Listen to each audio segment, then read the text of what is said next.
Someone just asked Barney Frank about the low approval rating for Congress, and he responded by saying, people are almost in a parallel universe. They're not getting a common set of facts, and most people, they talk to other people, and it's just the people that agree with them. You got to be kidding me, Barney Frank. What are you, living on the moon?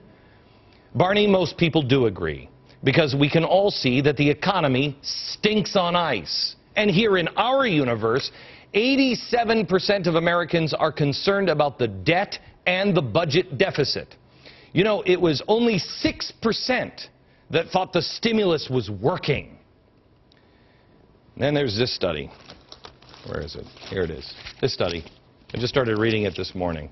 It came out from the Pew Research Center. This is an independent group. They even say that even if we come out of the recession, a debt-driven crisis will almost certainly happen, and that within 12 years, the largest item in the federal budget will be interest payments on the national debt. I don't know a universe, Barney Frank, where that works, but not in this one. But our politicians continue to play the same games. The president just signed an executive order today to basically create a study for the economy. Why do you know what's wrong with the economy? Are we spending too much? Yeah. I mean, you got it? I mean, I think we're all good. I don't think we need another study group. Everyone knows that what we're doing in Washington is spending too much money. Everyone except them, it seems. Although I suspect they do know it. They just don't have the courage of their convictions to tell the American people at best, or are using Cloward and Piven to fundamentally transform us at worst. So let me go to Stephen Moore. He's a senior economic writer for the Wall Street Journal and co-author of the new book, Return to Prosperity, How America Can Regain Its Economic Superpower Status, and Charles Payne, CEO of Wall Street Strategies and Fox Business contributor. Okay, Charles, let me start with you. Did you get a chance to read the executive summary of this? Yeah. Okay. What do they, I mean, I thought this was pretty stark. Did you? Oh, absolutely. It's particularly in light of what's going on around the world. You know, it's so funny you talk about this study group that they're putting together. Hey, just look at Greece.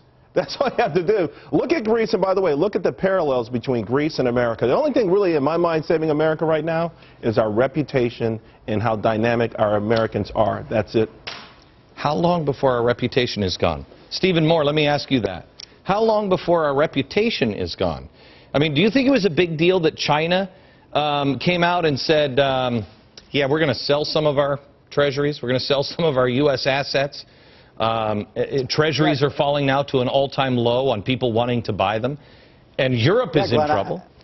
I am frightened by that, and, you know, to Charles' point, you know, Charles, as you know, it's not just Greece. We go out back throughout the last 30 or 40 years of history. I mean, what we've been adopting, Glenn, for the last couple of years in this country with this massive amount of debt, I call it the Argentina, Bolivia, Mexico model, right? It is. I mean, those countries did this, right? It is. They printed money, they spent money, they had stimulus plans. I'm shocked, by the way, that there are 6% of Americans who think that stimulus plan is working, but I think they all work at the White House. Yeah, I think they do too. All right, so let's lay out a little bit of what the people of the Pew Center said that we should do.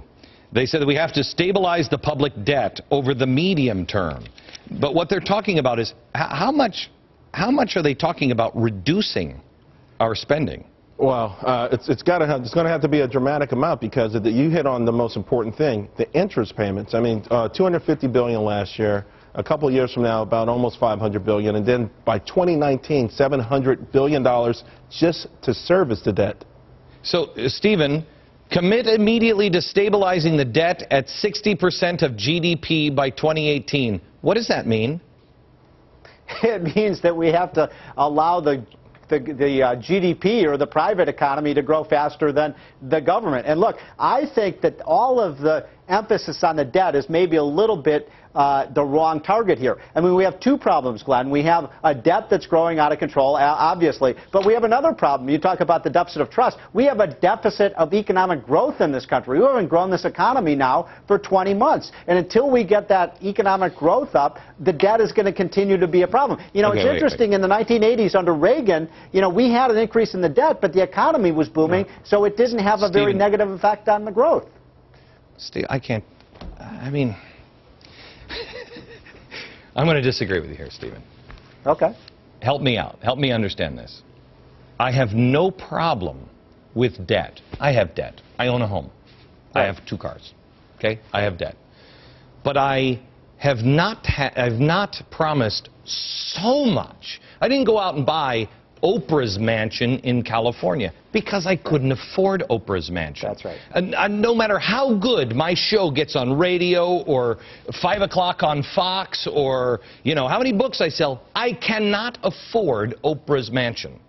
So if the government was me and I happen to buy Oprah's mansion, which basically the government has done, and then some, maybe a 400-foot yacht as well, or heck, I'll just go out and buy an aircraft carrier, at some point, yes, I need to be more productive, but I also have to sell the mansion because there's no way I can make it back. Glenn, I think we're sort of saying the same point, but my point is, look, how did we get into this debt crisis? It's clear that it's overspending, that we've been spending way beyond our capacity, and the problem I have with some of these groups like Pew, I mean, Pew's a left-wing group that supported every government program for the last 20 years, and now they're saying, oh my God, where did this deficit come from? It has to start, if we're going to cure the problem, we have to grow the economy, and we have to shrink spending and shrink government. Okay. I don't think Pew wants to do that. Okay, back in just a second. Stand by.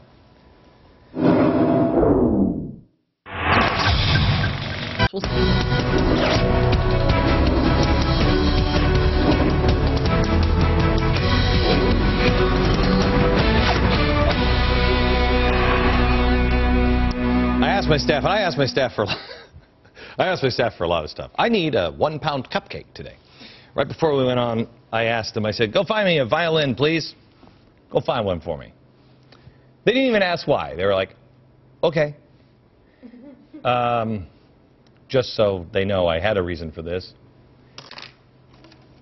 Anybody who's paying attention to what our current spending is causing, and I mean current, in the last 15 years, what we're doing to this economy. Rome is burning. Washington, please. Seriously. Take it. Might as well just play. Just go ahead. What are you doing? Steve Moore, Charles Payne are back with us. Stephen, can you tell me what happened today with the Fed and interest rates? Kind of quietly, surprised, just boom. What happened?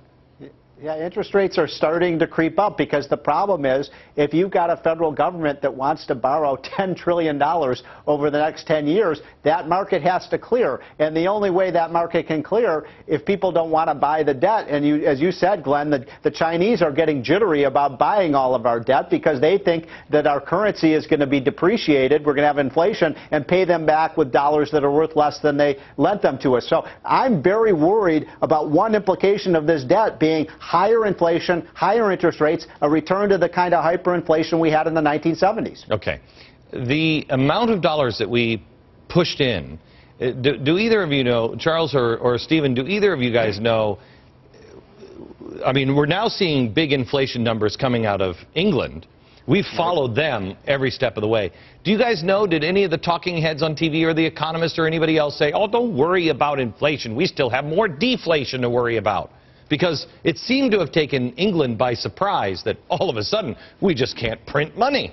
Well, it's not just the talking heads I mean, the person to be most worried about being so sanguine about this is Ben Bernanke. And so, you know, there's a lot of talking heads still saying deflation, but I'm worried about the guy who's saying that Greenspan's policies had nothing to do with the situation we're in right now. That's scary. Okay, so Stephen, how much did inflation rise up today? What is it, PPI? You mean, are you talking about the inflation rate or the, yes. Well, we had Charles probably knows the exact number, but it crept up again. I think it was 1.4. Charles, 1.4. So that's a very troubling number. I mean, the fact is we're starting to see inflation creep in. And once you get that inflation that it gets some momentum, as we learned in the 70s, you can't stop it from growing month after month. Okay, 1.4. That's for producers. They can't keep paying more for stuff without eventually passing on the price to consumers. Okay. So 1.4. They said that was an annualized interest rate of like 16% or something. Did you see that? No, but it's starting to creep up. Yeah, it's like, yeah. Do you have that, Stephen? Do you know what I'm talking about? Yeah, well, you can multiply it by 12, basically. So you're looking at somewhere in the neighborhood of, you're right, about a 14, 15% if we kept that up for 12 months. Correct. Okay, so you have inflation coming up. The way to have inflation go down is to suck the money back. Correct? That's right. Which means higher interest rates. Which means what to our interest rate and our debt payments? What does that mean?